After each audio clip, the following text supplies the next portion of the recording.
BRS Medak జిల్లా అధ్యక్షురాలు మాజీ డిప్యూటీ స్పీకర్ పద్మా దేవేందర్ రెడ్డి జన్మదిన వేడుకలను చిన్నశంకరంపేట మండలం కేంద్రంలో మండల పార్టీ అధ్యక్షులు రాజు ఆధ్వర్యంలో ఘనంగా నిర్వహించారు. జన్మదినోత్సవాన్ని పురస్కరించుకుని మండల కేంద్రంలోని స్థానిక ప్రభుత్వాసుపత్రిలో రోగులకు పండ్లు పంపిణీ చేశారు. అనంతరం కేక్ కట్ చేసి ఒకరికొకరు తినిపించుకుంటూ జన్మదిన శుభాకాంక్షలు తెలిపారు.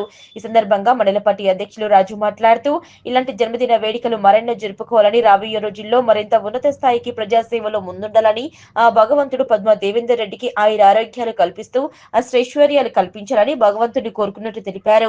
ఈ కార్యక్రమంలో మండల పార్టీ అధ్యక్షులు రాజుతో పాటు వివిధ గ్రామాల మాజీ సర్పంచులు, ఎంపీటీసీలు పాల్గొన్నారు. గారి యొక్క జన్మదిన సందర్భంగా ఈరోజు చిన్నశంకరంపేట ప్రాథమిక ఆరోగ్య కేంద్రంలో పండ్లు పంపిణీ చేయడం జరిగింది. అదేవిధంగా కేక్ కట్ చేయడం కూడా జరుగుతుంది. మా నాయకురాలు చిన్నశంకరంపేట మండలంతో పాటు మెదక్ను గత 10 సంవత్సరాల్లో చాలా అభివృద్ధి కార్యక్రమాలు చేపట్టి కాన్స్టిట్యూన్సీని చాలా ముందుకు తీసుకుపోవడం జరిగింది. చిన్నశంకరంపేట కేవలం చిన్నశంకరంపేట మండలంగా చిన్నశంకరంపేట టౌన్ కూడా సుమారు ఈ గత 10 సంవత్సరాలలో 16 నుంచి 18 కోట్ల వర్కులు ఇచ్చి అనేక అభివృద్ధి కార్యక్రమాలు చేపట్టడం కూడా జరిగింది.